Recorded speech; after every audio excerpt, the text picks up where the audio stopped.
I'm Dr. James Grotting, and I am a clinical professor of plastic surgery at the University of Alabama at Birmingham. And I also have a clinical appointment as a clinical professor at the University of Wisconsin in Madison. But primarily I'm in private practice. The name of our practice is Grotting and Cone Plastic Surgery in Birmingham, Alabama, and I've been there 27 years.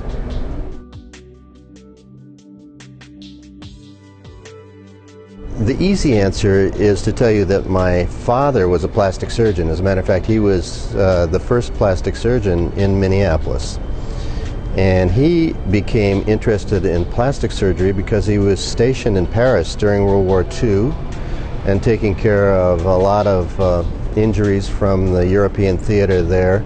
Saw a lot of facial injuries and so on. Became interested in plastic surgery and then came back and trained in plastic surgery at the Mayo Clinic, and then became the first plastic surgeon in Minneapolis, and so that's where I was born in 1951.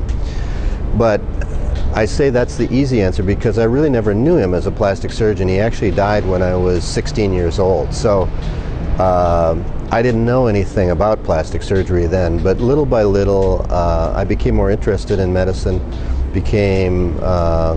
or had an opportunity to work in a surgical research lab at the University of Minnesota, and got interested in surgery, but had kind of a parallel interest in pathology, and I very nearly became a pathologist.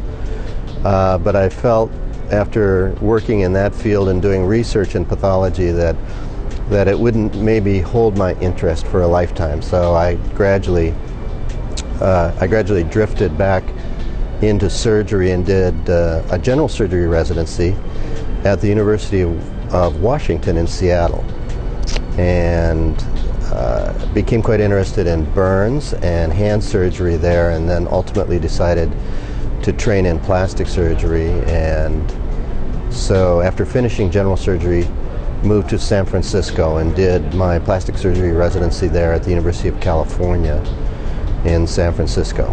And then as I was finishing up, my chairman there was recruited to start a new residency program, a new training program in plastic surgery at the University of Alabama in Birmingham. And I thought I'd go there for 2 years. My wife said, we'll go there 2 years and then we're not living in the South. We're going to go back to Seattle or go back to Minneapolis. And 27 years later, we're still there. So.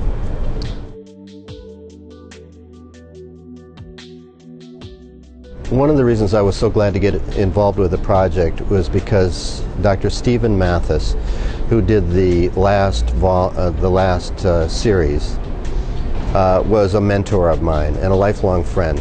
And I had several chapters in the previous volume, previous edition, I should say. And because I felt that those chapters really were out of date, and the breast chapters were spread throughout the trunk volume, I felt like we could do a better job of consolidating more updated work in the breast, both reconstructive and aesthetic, and Peter agreed that perhaps we had enough there to consolidate into a single volume.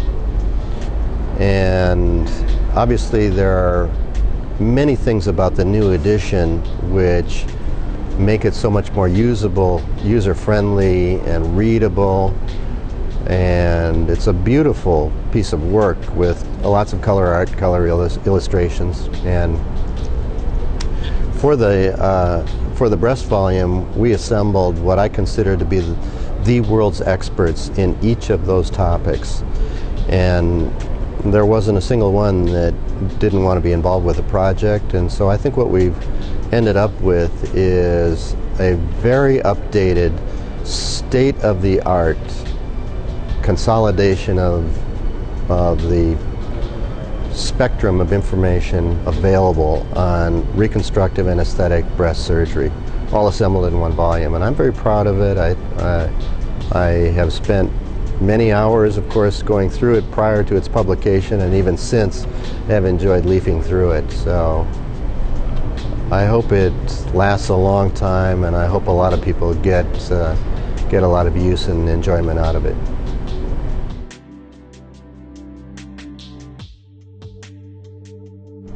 In aviation, the use of checklists to make sure you don't forget anything is central to being a safe pilot. Because if you make a mistake up there, it could mean your life. Well, in plastic surgery, it may not mean your life, but it could mean the life of your patient if you take shortcuts, if you are doing anything that is unsafe and that hasn't been thought through. So I think there are a lot of parallels, and you have to know when to go slow and when you can be more efficient.